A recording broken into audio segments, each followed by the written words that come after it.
What's up? Welcome to Blockchain Basement slash Bunker Late Night Hangout Q&A session. Uh, I am Drew, always bringing the Drewth, and my God, the crypto markets just have no chill. Bitcoin broke above 36.4 just now, so absolutely incredible to see. I'm going to see if I can pull up the chat here right in the studio. Bear with me. I'm going to be just got a new computer. I'm going to be adding some monitors and kind of a workstation. So really excited to be building it out here. Be late night streaming as things are breaking. I know things are going to heat up in the crypto markets, and I'm going to be here catching them right as they happen. What's up, everyone? Crimson Caravan throwing the resume together. I'll be checking it out, man. Excited. Nicole, thank you so much. And Alexandra, you guys are Chili Rainbow, just core, amazing people. Very much appreciate your support through the last year and a half with our show. I think it's about a year and 2 months in. But yeah, man, a lot of questions I had seen brought up about Grayscale Chainlink Trust. Um, there's been some talks about why the Grayscale Trust costs so much more than just Spotlink. So we'll be getting into that a little bit more. Big Hands Dan, he's around here somewhere. What's up, Dave Digital, man? Yes, what's up, dude?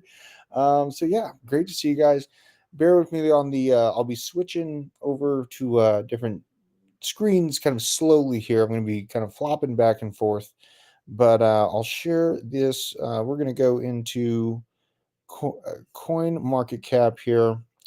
Let's pull this guy up. So as you can see, Bitcoin has no chill. $36,466. Absolutely ripping, guys. Guys and gals, this is happening right now. It's really incredible to see us punching back into these levels here. So, when we did fall and we were in this trench here, 17, 15K, we were just thinking, man, I just can't wait to get back up into this chop zone right there. That little stab down to level was 30K.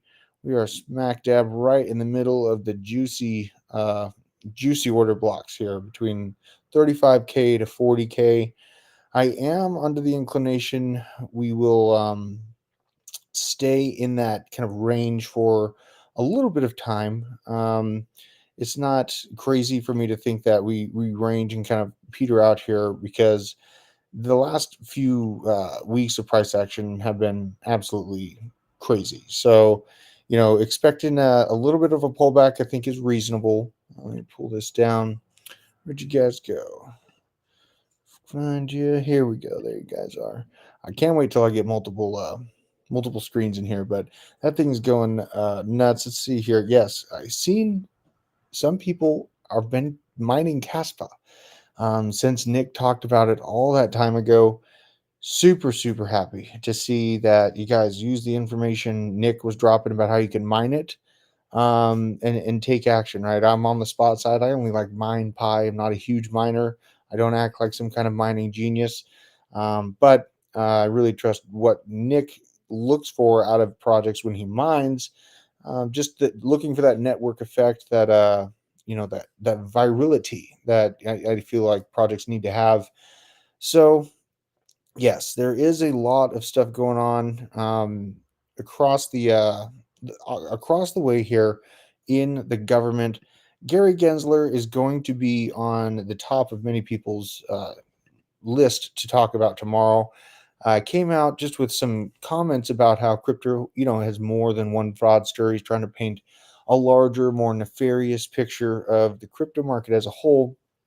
Reading through this, write up about Gary Gensler.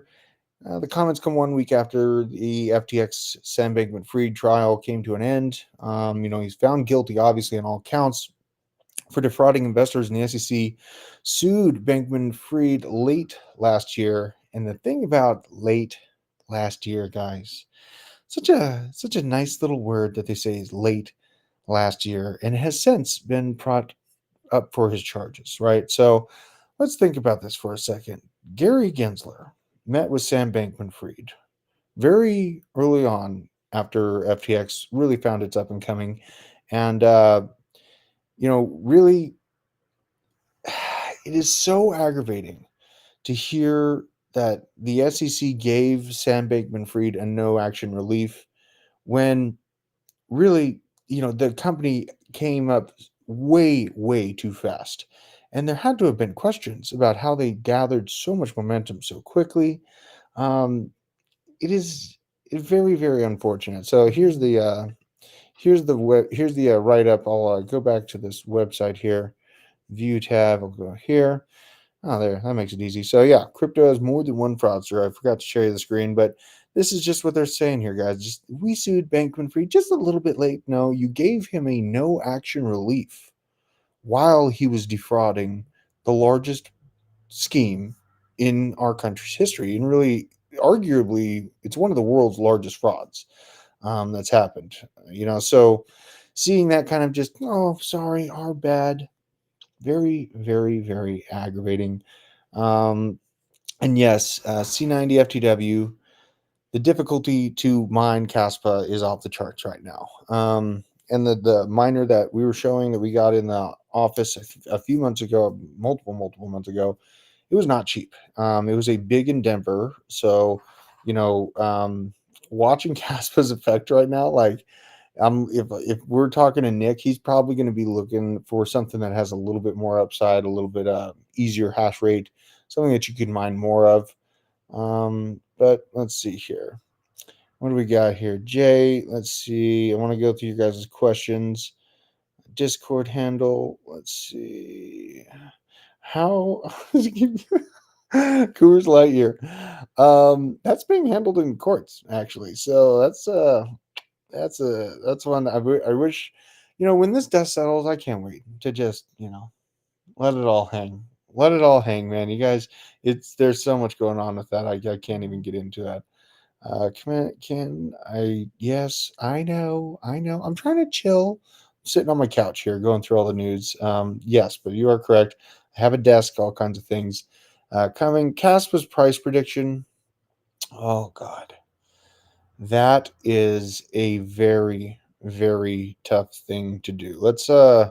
I'll bring up. Let's go back to Coin Market Cap. Do a little FOMO. I mean, we got to look at coins right now, guys. It's going nuts. Let's share this.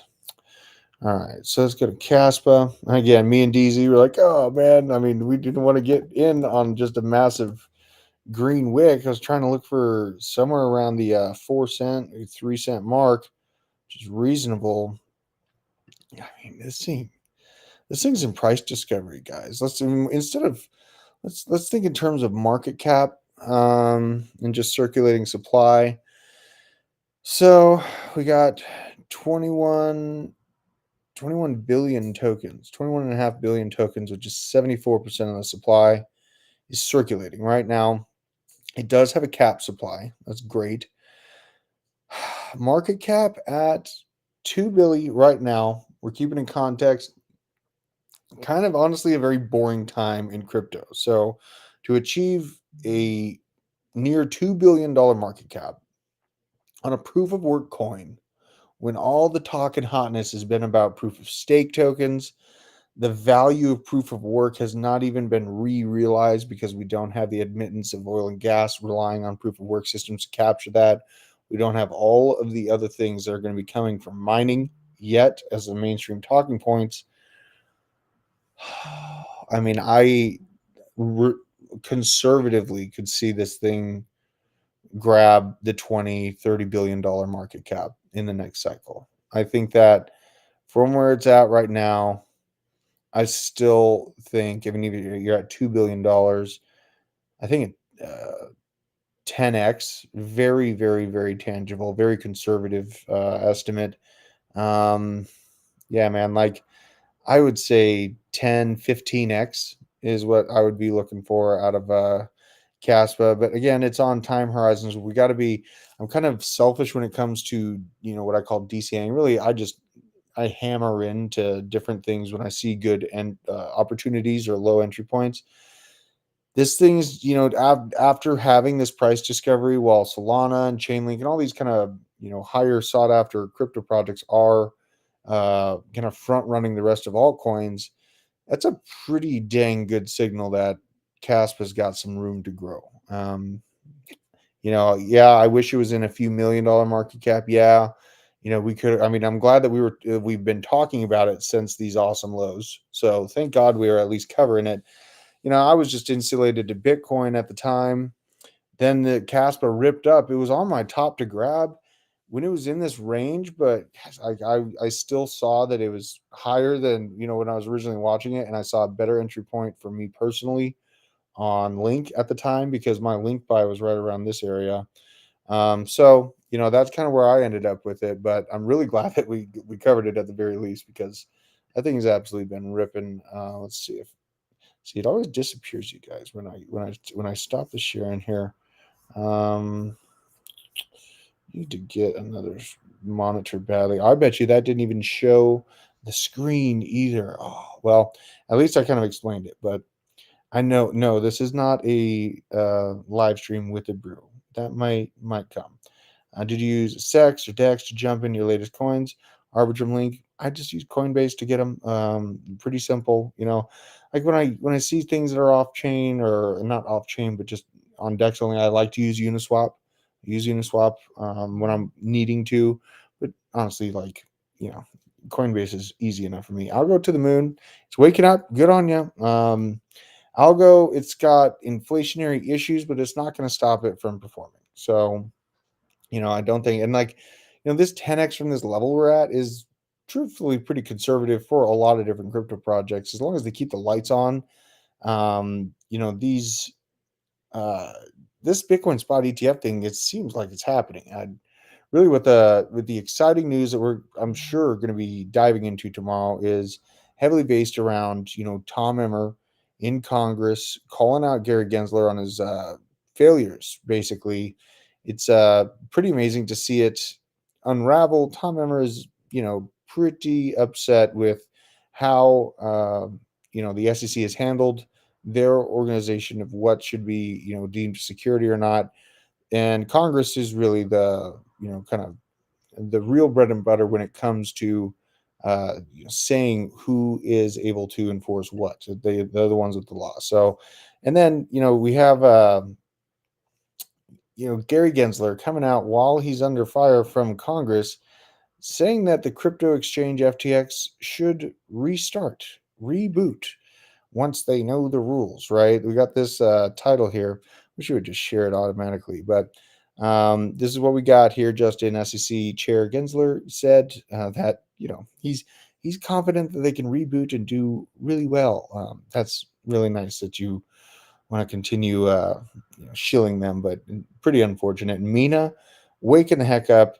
We met, I think it was the founder, is a guy named Bob. He's just a very, very intelligent guy and seemed to be very well put together. Mina, I believe it's in that ZK rollup type realm. I think it uses a very minimal amount of data space, is a big positive for the project. So it has some particular, very useful aspects of the project that probably will find a little bit of sought afterness in the next bull run, and even just before it. I mean, I continue to say that data is it's an increasingly more important aspect of our lives, and the cost to store that data is something that we don't really think about in our day-to-day life because we're oftentimes on the using side. We're just using our phones or sending information like the stream, but housing that data and the cloud service for it, the paying for that's a big deal. And that it's almost like that beyond like the Bitcoin ETF perfect storm. We have some very, very crazy things happening with AI slamming way more data out into the overall networks from its data aggregation, and it's trying to compile it. Obviously, we have all these systems, but think about the bottleneck that's going to be created from all these new systems being put into place. It's coming, man. Like this is a pretty amazing time frame to be alive and just to be witnessing in crypto. So, and we did have. I want to pull up this screen. I have to do this one at a time. This is just absolutely. I'm going to be getting faster at this. I'm doing this one screen at a time. Let's see here. So we had Evan Aldo on the blockchain basement a while ago. Let's make sure that this is punching over here.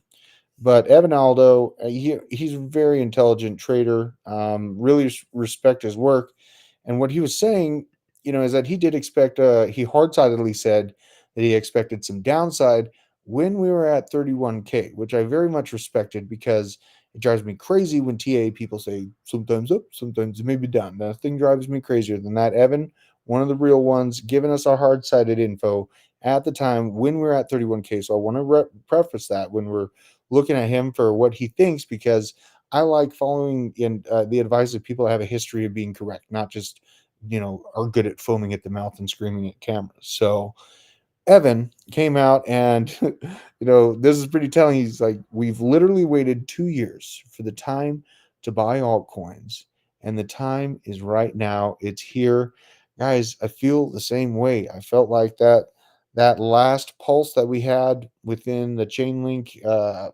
accumulation zone, I think lasted for more than a year. And in the basement, we were holding the line where we were obviously learning about Caspa and all these other projects, but holding the line in general to Bitcoin and Ethereum, old holdings, and all waiting for our bags to be insulated enough from the altcoin downturn to go back into altcoins. I may have done that a little bit early. I did that like last month or 2 months ago, but it's gone well so far. Now the markets are starting to wake up in mass too. I'm seeing a lot more interest in altcoins happening across the crypto twitters, the wild west of the crypto Twitter. So altcoin season is brewing on us, whether you're in the right project now and you're just experiencing that early pump. Because remember, some projects just pump early, like Dogecoin, Chainlink last cycle. Some of them just do. And so if you have projects that's the value of seeing a few cycles, then you kind of remember that, oh yeah, there was a few little signals that popped up that gave me the overall macro realization that things are coming back. It's party time again. So, yeah, man, time to bring out. I'll come prepared with beer for the next one. But let's see what we got here. Chili Rainbow always bringing it. Got the spectacle hippo eyes for the BTC ETF approval. Yes, catch them all. It is pretty fascinating to see that. I mean, obviously, if you found an interest in crypto or just fiscal sovereignty, the arbitrage that's happened with gold. And, BJ had a great point that kind of brought me back to reality about 2 weeks ago. He's like, Bitcoin and this technological advancement of communication is probably going to speed the process up. Reasonable take. Looking at it from the forest to the trees, it made sense. Let's see here. Algos, inflation, let's pull this up so we can see. Algos inflation rate's about 5% full supply out by 2030 and 80% already circulating. We're looking good, in my opinion. If you're a governor, you get that rate back to you too. That'd be great if that's the case. Really what my experience is couldn't get a straight answer out of it. So, but I mean, if that is the case, 5%, that's awesome. But what I'm looking at on the chart for Algorand is the fact that it had it has 3 times the market cap that it did pre-bull market last cycle. Pre-bull market last cycle, it was 3 times less the market cap and 3 times higher the value. So just seeing that difference really makes me kind of feel uneasy. If you do just a quick price to market cap comparison, a flash view on Algorand, you'll see what I'm talking about. No harm on, like, if you own it, it's probably going to perform pretty decently well if you're buying at these levels. But yeah, sec nasty. Yeah, it takes all kinds to go the world around. I had one Twitter space, and I laid out basically my opinion. I got a little bit annoyed with I can't remember who was on the space, but they were just talking about every time something in the world of like the military happens, everyone's all of a sudden like some macro expert, right? You have all these crypto. Like I started in macro and then found crypto is more reasonable than gold for the fix of a broken system, right? So it's many people come from different angles in it. But yeah, like in general, I'm trying to just only focus on crypto education, what actually matters to us, because I really feel like this bull market, I feel like we might not have a middle class in 2 cycles from now if things continue the way they are and just general public is left unaware of their ability to have sovereignty over their fiscal retention, their fiscal value over decades time, I feel like 10 years from now we won't have a middle class. A couple cycles from now we won't have a middle class. So I really feel very driven to just keep going and keep getting the information out as far as possible before that time comes. Just in my opinion, I feel like this is a fight of our lives. I really do. And so, I'm not here in crypto to just create a Jerry Springer show of crypto and then have that constant, need for that kind of involvement. Because here's something you guys got to keep in mind is that when you allow things outside of you to affect your emotions, so you're getting yelled at by someone at the gas station, right? And they're just foaming at the mouth. Um, if you allow them to control your emotions, they are in control of you at that time. So I think about that all the time when I see all this drama fleeing around, or people trying to pull me into some conversation about he said, she said, do whatever. I just I am in control of my emotions, and I will not allow that to be interrupted by uselessness. So, that's probably why. Yeah, I'm sure many people have been curious about why I just keep plowing forward. That's exactly why. It's because I am in control of myself, my emotions, and yeah. And a huge Bobby, yeah, is he's in the chat. Bobby is like the absolute savage. He's, probably the only reason why I'm able to make as many videos or get as much information out and still be focused, hyper focused on research. Because you got to remember, that's what I started on. I was just I was a headhunter, data digger turned researcher. So huge shout out to Bobby, guys. He's the phantom behind the opera. So yes, absolute G. I don't fear what wars affect me. I like doing my things. Yeah, you can't, you can't get wrapped up about things that you can't control. I've been, when I was a kid, I saw the Google car coming down the street and I freaked out. I was like, oh my God, it's Terminator time. They're going to take us all over. Google's not in my control. There's no reason to lose my mind about it. I mean, obviously, we have a lot of problems in society, but you can't get to that mindset where everything is like a psyop or a falsehood. You'll just fall for anyone. Yeah, catch them all. He's in the studio. He sees we do not stop, man. I'm going 100 miles an hour in there. Let's see here. Yeah, NFTs. Nicole, let's talk about NFTs. I mean, I have like a few, like I have Johnny showed me a few like actual Stan Lee NFTs. Johnny, I think, has my colleague and researcher buddy at work has really shown me kind of the other side where you're not really chasing around the crypto Twitter NFT hype. You're looking for good artists that, if possible, back it with a physical artifact that are verifiably on the blockchain and that have a cult following potential. Really, that's the name of the game.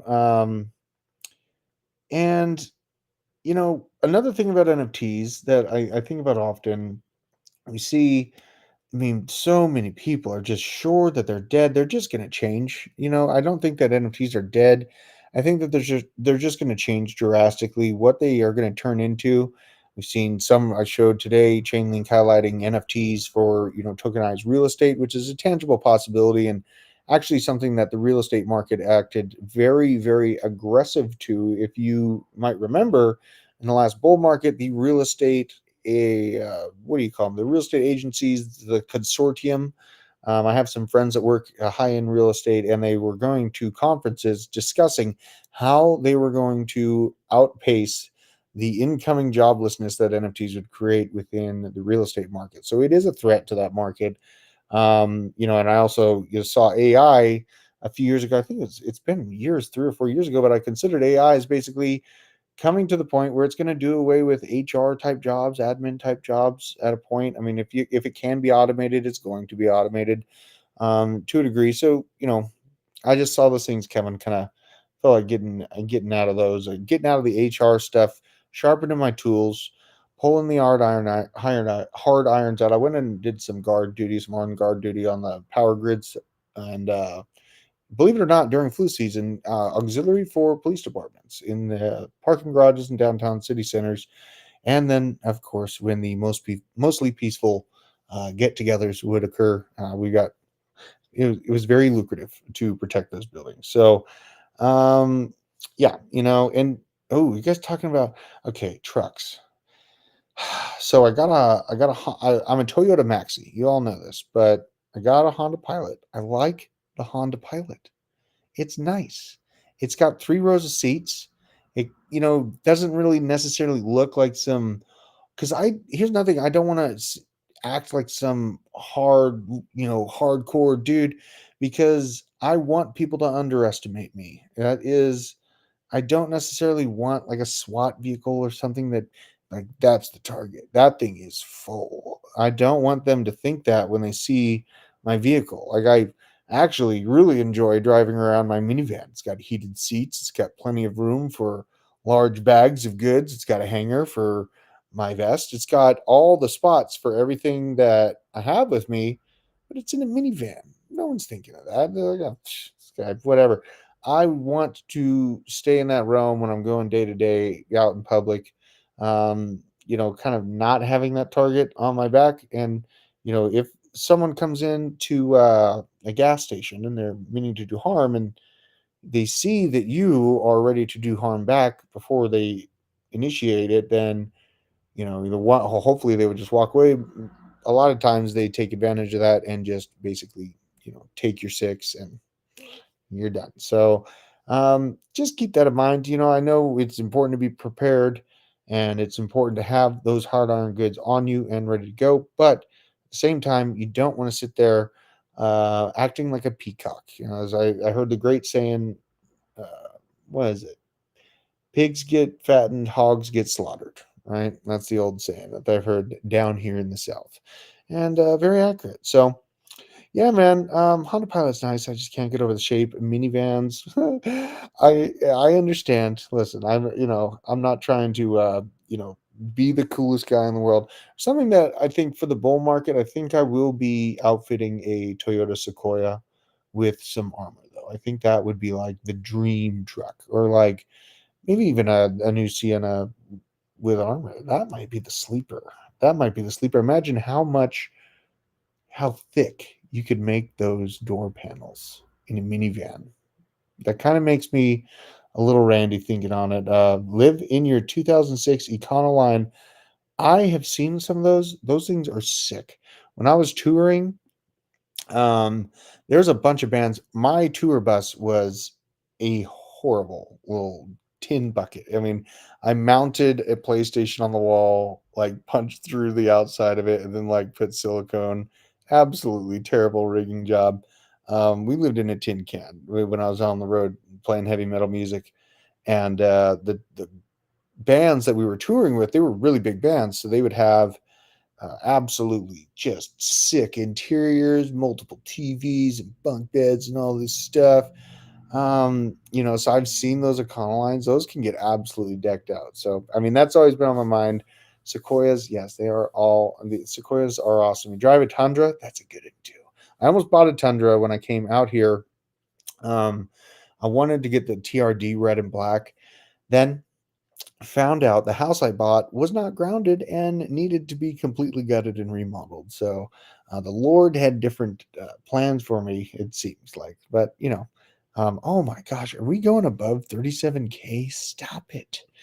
We got to see the charts, guys. I got to go back to the charts. This is how you know things are heating up when you just got to go look, you know, when taking screenshots. It's when if you haven't already taken profit and you're taking screenshots, you should take your profit. Me, I've already taken a lot of profit over the last few months to make sure we can get a sewing shop together. So let's see here. Let's just go straight here. We'll go to an entry point on the link. I think I saw. God, I'm so frazzle brained right now. Dude, bro. Okay, link. I mean, you got some chops, and now I'm looking. If we want to fall back down, have a little break, and you're looking for like the level of where that potentially could have some brakes on it and stop falling, if we do get a retracement, you're looking at like 12.15 is a decent level to pay attention to. Yeah, like 12.15 to 12.60. There's some action right here. So yeah, I mean, if you're waiting for the pullback on Link, I would be looking at those levels. Let's go look at Bitcoin. I need to plug in because I have my trading view set up. I just don't have it set up on this brand new computer, but I really feel like, and I'm not going to be throwing 1,000 spider lines at people and saying it can go up or down. That's not my style. I'm just, in general, I like to look at volume profiles. I like to look at money flow, just for a general bellwether on the markets. Now, what is going on with Bitcoin? We had it in the chat. It broke over 37. I don't think that's the case here. 36.3, right? Still where it's at. Maybe he's looking on Femex, and this is just about to be updated.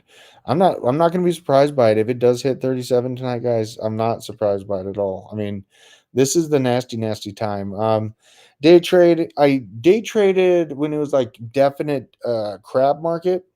Not bad, pretty fun, but really, I am, you know, I go in with like $100, come out with 200. It's nothing amazing.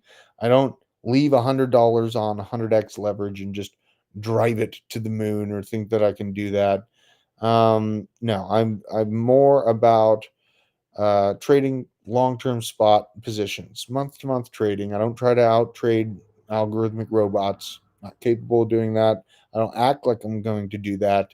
You know, that's just me, and it's what's worked for me. So I've just kind of learned to do it that way. And honestly, guys, like I'm in crypto. I'm around a lot of the fancy influencers you see out there, and I would not recommend leverage trading. No, no, just no.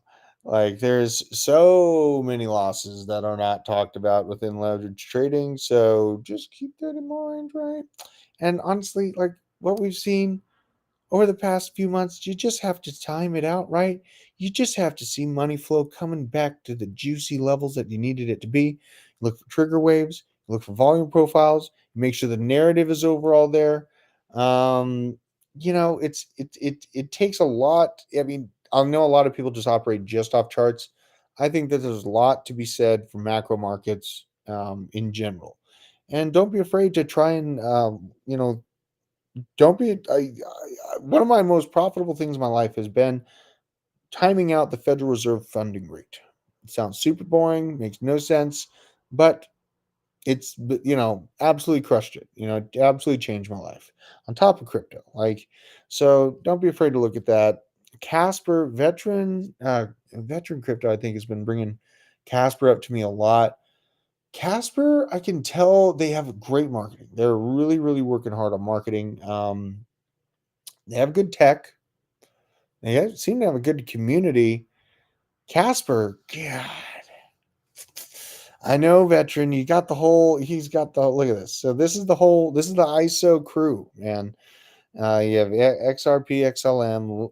Link not really plugged into the ISO crew as much, but Algorand, Casper, H bar. That's the ISO crew. Now, something about ISO. It was very downplayed about a year ago, year and a half ago. Algorand came out and just said, no, no, there is no ISO standards. No one that has these standards is plugged in. I do think that there is something to the ISO 20022 standard that is going to at least help companies get noticed. There is a level of value to being able to communicate with Swift, right? It's a capability that they have. It's not a guarantee. It's not your ticket to the fair, but they are throwing their name on the hat. So, but beyond that, like people will see CBDCs, and then they'll see digital cash, then they're looking up, trying to find out how these things are powered. I'm talking in the future. This is me thinking about how this process will go when they do roll out CBDCs. You got to keep in mind it's going to be coming right at around the end of 2024, at the beginning of 2025 is when they'll start priming us for it. But mainstream public will probably try to look for other types of crypto projects that are within that same realm. So wouldn't be surprised by that. Let's see. Oh man, someone's putting their butt on her. Nicole. Oh, Nicole's getting bit by her dog, I think. Sorry about you. My dog will come in here and bug me every now and again. I have a cane corso that's absolutely cute. But yeah, Mojo, I know the idea of richness. Yeah, obviously we want to better our lives by monetarily, but richness and value comes from legacy. So keep that in mind. It's not worth sacrificing family or close ones for riches. We're here for legacy. We should be here for legacy and sovereignty. Yes, Mojo. And in your work, you're sick of working it, sick of working that butt off. I know the feeling. I had 3 damn jobs during flu season, man. I know it. Yeah, when flu season hit, I turned into an absolute nutbag working because that's just how I did it. I refused. I was middle class, barely surviving during flu season with a huge bag of crypto that I waited. I sold begrudgingly Ethereum at $4,800 a coin. I begrudgingly sold Ethereum at 34 or $4,800 a coin. And really, in general, the markets should have behaved more closely to how they did in previous cycles, but I think that they were a little bit arbitrage to the short side through FTX and other nefarious mechanisms. When we were really digging into FTX, I found just a slew of large, just consistent short order blocks on the entire market. It was almost like something like Alameda had God mode going, and just no end to their ability to short the market and to depress it down. So yes, yes, yes, yes. Money can ruin people, but it doesn't have to. You can use it for good. So just keep that in mind, you guys. Things are looking really great as far as the market goes now. Where we are right now, if someone's asking you, oh my God, I'm ready to just slam it in right now, just take a deep breath. You know what I mean? Just take a deep breath. Like I'd see if you have to tell them something that looks decent at the time being. I was looking at VChain's chart today. Not bad. Let's go to VChain. VChain. This one, yes, Chinese logistics narrative, yada, yada, yada. But it's been around for a while. And you see how tired I am of everyone's copy and paste white papers. That's how I cut right through them because I want to know what you're actually solving. Why does the average person care about this thing? Now, this is the year in VChain. It does have some action to move here. This is one that's not looking horrible. But in general, I want to show you kind of what I'm seeing in the larger picture. AVAX, is another one that's still very, very viable for me. Got the W double bottom pattern. And here's the thing. Here's why I was able to stick against all of the talking heads in crypto that were saying they were so sure that Bitcoin was going down. Let me see if I'm even sharing this tab. Yeah, okay, cool. So we go to Bitcoin, we look at the yearly on Bitcoin. Why I felt so confident and moved so boldly is because this is a dump, absolute dump down to $25,120, right? Then we get up, we're like, oh my God, everything's going okay, we're not dead. Dump, right? But we go down and go right back to $25,160. Like the other one was 25,120. This 25,160, really not that much of a difference, but it showed me an overall double bottom. So this plays into what I just showed you on Avalanche with that double bottom, that little W that's being formed. Look at ICP.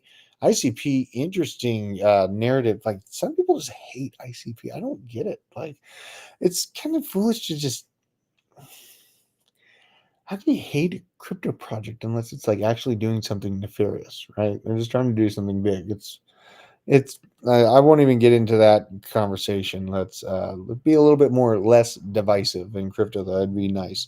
Here is ICP on the yearly. Okay, now this is again a double bottom in my opinion, but it is still very, very juicy on the entry point. Like I built a pretty good bag of ICP right at $3.50.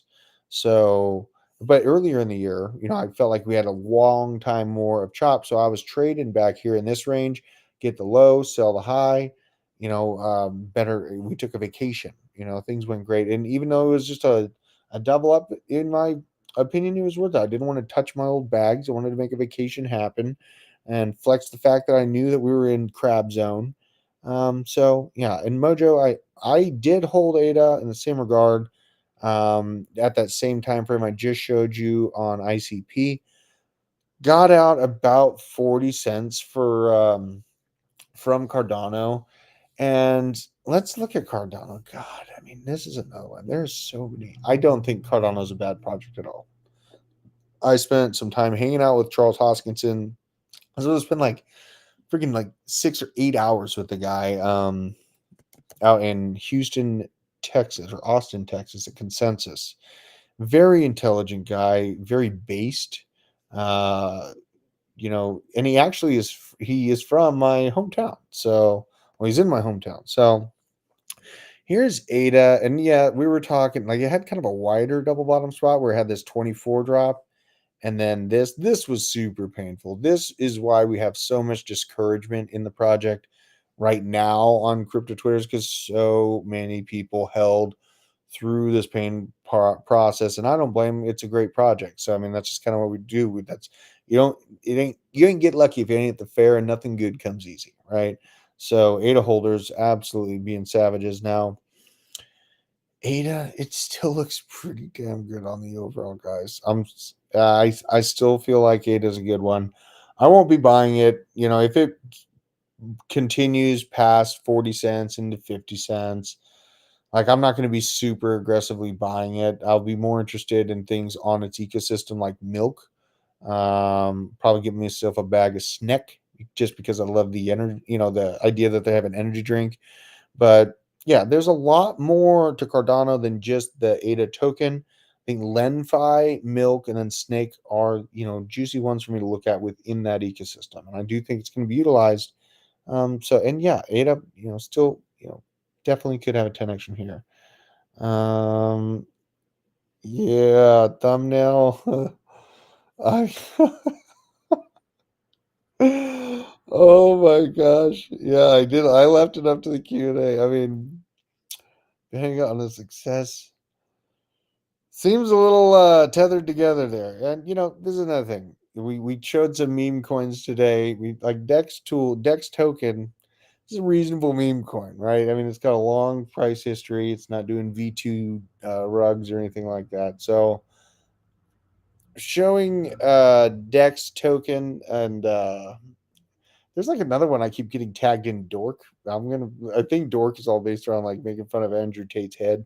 Those things actually might have legs because you gotta look for meme coins, like funny memes, things that make people laugh. That are like look for something that at least has that virality, that meme culture. That's why Pepe popped, guys. It's because Pepe was so suppressed, so hilarious. Every meme I share at this point is a Pepe meme. I shared Pepe peeing his pants earlier today. So yeah. So that's where I'm at with that.